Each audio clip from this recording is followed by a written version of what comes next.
Rap beefs happen for a lot of reasons. Money, women, ego, but there was one rap beef that was actually sparked because of beats. And this beef almost turned deadly. Cameron drove off in his Lamborghini sports car down this Washington, D.C. street. He was shot twice in the arms. What I'm talking about is the Jay-Z and Cameron feud. What many people don't know is that beats made by Kanye and Just Blaze were actually at the center of how this feud began. So today let's talk about the story between these two rappers feuding, how production sparked it all, and we'll even break down how these beef-inducing beats were made. So the story begins back in 2001. Jay-Z is in the middle of making his now acclaimed album, The Blueprint. And at the time, he used a team of relatively unknown producers, including Kanye West and Just Blaze. Kanye West's first major beat placement was actually on this album. The song he produced was Izzo.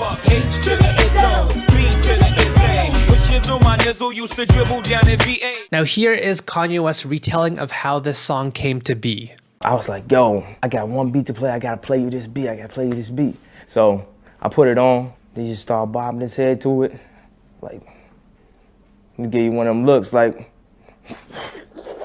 that's how you know you got a heat rock. Let me give you that right there. But there's actually more to this story that isn't being told here. First, let's break down how this beat was made before we talk about the controversy behind it. Here was the sample that was used.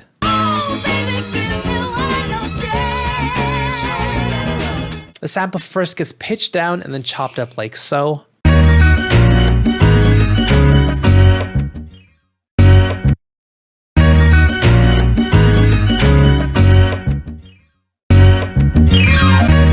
Kanye then builds around the sample using drums and smaller sounds to make this feel like a more finished, complete beat.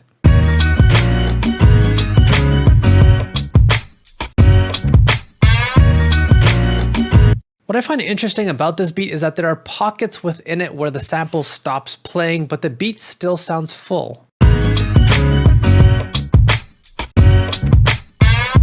And that's thanks to the smaller percussive sounds and musical elements within this beat. Just something that you can keep in mind the next time you make a beat. Anyways, the song goes on to become the lead single off the album. It becomes a huge hit and Kanye is ecstatic when he hears it for the first time. Oh my God, I think I was on the phone with my girl and then she just started screaming like on 5 heartbeats like, ah!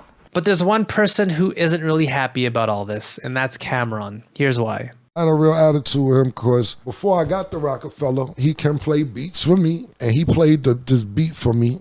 And I'm like, oh, nah, I want that one. I want that. I wrote the song that night, did the song. I said, cool, we gonna work the paperwork out and get this together. 2 weeks later, maybe a week later, I hear H to the Izzo, V to the Izzy. Is this the fucking beat you just told me I could have after we wrote in the studio that night? He gave it to Hov. So Cameron had this seminal beat taken from him. Jay-Z's album goes #1 with the help of this beat, and Cameron seemingly misses out on this great opportunity. But this is just the first part of the story. A few years pass, and now Cameron is actually signed to Rockefeller under Jay-Z. He gets access to Rockefeller's roster of producers, and this is where things start to escalate. Enter Just Blaze, another producer who helped Jay-Z solidify his spot with beats like Girls, Girls, Girls.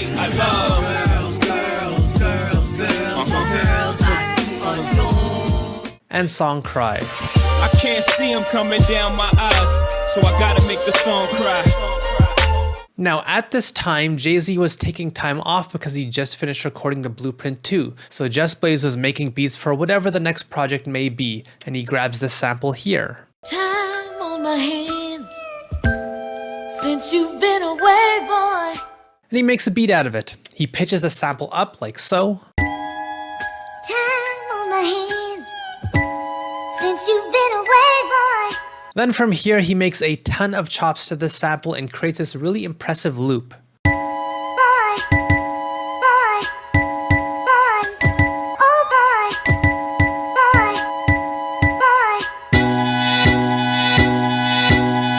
Now you'll notice there are sections of this loop where he layers chops on top of each other, and he also grabs chops from vastly different parts of the sample.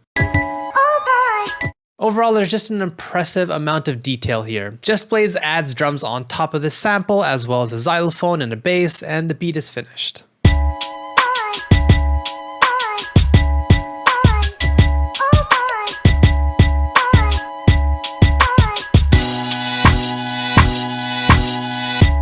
Now, some of you already know what this beat became, which is Cameron's Oh Boy. Got caught with we went to court for just me and mom, and we saying. But what you might not know is that Just Blaze actually played this beat for Jay-Z first. And according to Just Blaze, Jay-Z had asked him to hold the beat for him. Just Blaze sets this beat aside, and this is where Cameron came in. He ends up hearing this beat as well, and he wants it, even though Jay-Z already claimed it. Just makes the beat, and Cam asked for the beat from Just, and Just said, nah, that's for Jay. So Cam was like, all right, cool, no beef, no nothing. We kicking out a whole bunch of stuff. So then at least a month, maybe a month and a half went by, and Jay never used it. So then it was one day where Just wasn't there, and Cam came in, and he's like, yo, go. He still ain't used that beat? I'm like, nah. He's like, put the beat up. So Cameron uses this beat, and just a couple hours after recording over it, he gives it to local DJs to play on the radio, all without anyone's permission. And this song becomes a huge hit. Now, everything might seem good, but this is where things start to take a turn. Jay-Z still really likes this beat, and so he offers to make a remix out of it. But Cameron has different ideas here. Hova did a remix for Oh Boy, and I erased it. I'm very, very petty, man, but looking back on that, we should have kept it, and whether we used it or not, we should have had it, but I don't ever want to hear it again. And this is when Cameron starts to feel like Jay-Z is stifling him. After Oh Boy comes out and becomes a huge hit, Jay-Z allegedly votes against Cameron becoming vice president of his own label, which further creates animosity. And years later, diss tracks start to come out because of all this, and this is where the bad stuff starts to happen. But honestly, this isn't a gossip and scandal channel. I just want to focus on the production side of these stories, so we'll just fast forward and skip to the positive ending. Cam and Jay eventually make up years later, even after all the disses and violence, so it's all good now. Hugs and kisses for all. Overall, it's just interesting to see how a couple of beats can cause such a big rift between artists. So producers out there, this is why I wanted to make this video. So you know, with great beats comes great responsibility. If you enjoyed this video, hit like and subscribe. If you like these types of video essays on the beat making side of hip hop, check out this video next to me. It is very good. Otherwise, I will see you next time, my friend. Bye bye.